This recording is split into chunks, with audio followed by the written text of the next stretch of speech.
The Egyptian embassy in China says that so far no Egyptians have been infected with coronavirus. Cairo has established a hotline for its citizens in Wuhan and surrounding cities.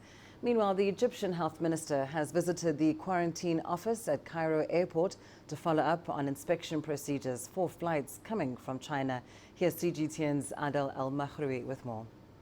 Egypt says it was one of the first countries in the world to respond to the World Health Organization's warnings about the coronavirus in China.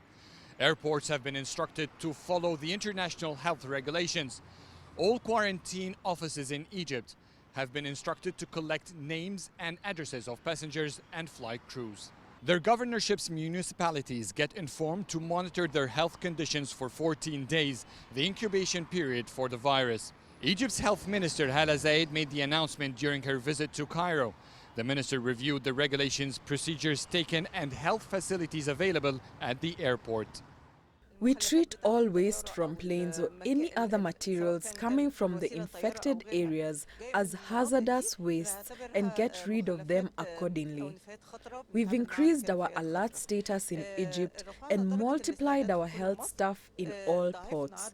We've also increased the number of standby beds in our quarantine hospitals, just in case a patient who needs care emerges. Meanwhile, the Egyptian embassy in China says no infections have been reported among Egyptians so far. The embassy says it is collecting data to get information about the number of Egyptians in Wuhan and neighboring cities. Once collected, the Egyptian Foreign Ministry says it will share the information of Egyptians in these cities with the Chinese government. Egypt so far estimates to have 315 citizens in Wuhan, most of whom are university students.